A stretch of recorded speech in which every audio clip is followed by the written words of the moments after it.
આગળ વાત અન્ય સમાચારોની તો અમદાવાદમાં દરિયાપુરમાં મોડી રાત્રે એક મકાન ધરાશયી થયું। ડબઘરવાડમાં 3 માળનું મકાન ધરાશયી થયું।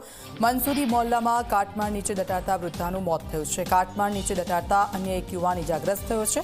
ઇજાગ્રસ્ત યુવાનને સારવાર અર્થે ખસેડવામાં આવ્યો છે।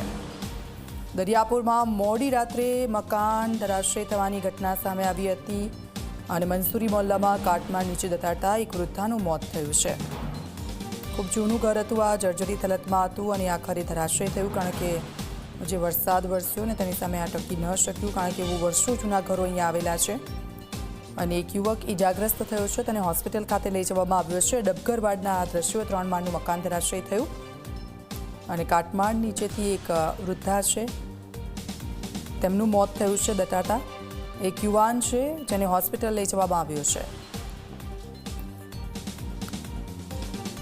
અમદાવાદના ઢાલગરવાડમાં 3 માળનું મકાન ધરાશાયી થઈ ગયું છે। આ મકાનમાં 2 લોકો એટલે કે એક માતા અને કિશોર અંદર હતા અને એ સમયે મકાન ધરાશાયી થયું। ફાયર વિભાગને જાણ કરવામાં આવી, તેમની મદદ માંગતા જે ફાયર વિભાગની ટીમ અહીં પહોંચી તેમાં રેસ્ક્યુ કરવામાં આવ્યું અને આ રેસ્ક્યુ દરમિયાન જે માતા છે તેનું મોત નીપજી ચૂક્યું છે, જ્યારે બાળક એટલે કે જે કિશોર છે એને ઈજાઓ પહોંચી છે।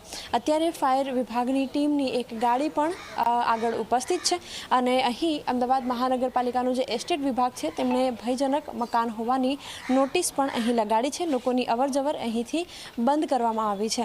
મહત્વની વાત એ છે કે જે રીતે ચોમાસાની સિઝન છે, એસ્ટેટ વિભાગે કેટલાક મકાનોને નોટિસ આપી છે, પરંતુ એવા લોકો કે જેઓ જર્જરિત મકાનોમાં રહેતા હોય અને એવા લોકો કે જેઓ ભયજનક મકાનમાં રહેતા હોય તેઓ તાત્કાલિક મકાન ખાલી કરીને સ્થળાંતર કરે તે પ્રકારની નોટિસ પણ આપવામાં આવી છે। જો કે આ મકાનને અગાઉ નોટિસ આપી હતી કે કેમ તે પ્રશ્ન છે। અત્યારે જે એસ્ટેટ વિભાગ છે તેમણે અહીં નોટિસ લગાવી છે કે આસપાસ વધારે વ્યક્તિઓ ભેગા ન થાય અને જોખમકારક સ્થિતિમાં કોઈ જાનહાનિ થવાની સંભાવના છે, એટલે એ સ્થિતિની આસપાસ તેઓ ન રહે તે પ્રકારની નોટિસ પણ લગાવવામાં આવી છે। કેમેરામેન ઉમેશ પરમાર સાથે સપના શર્મા, ઝી 24 કલાક, અમદાવાદ।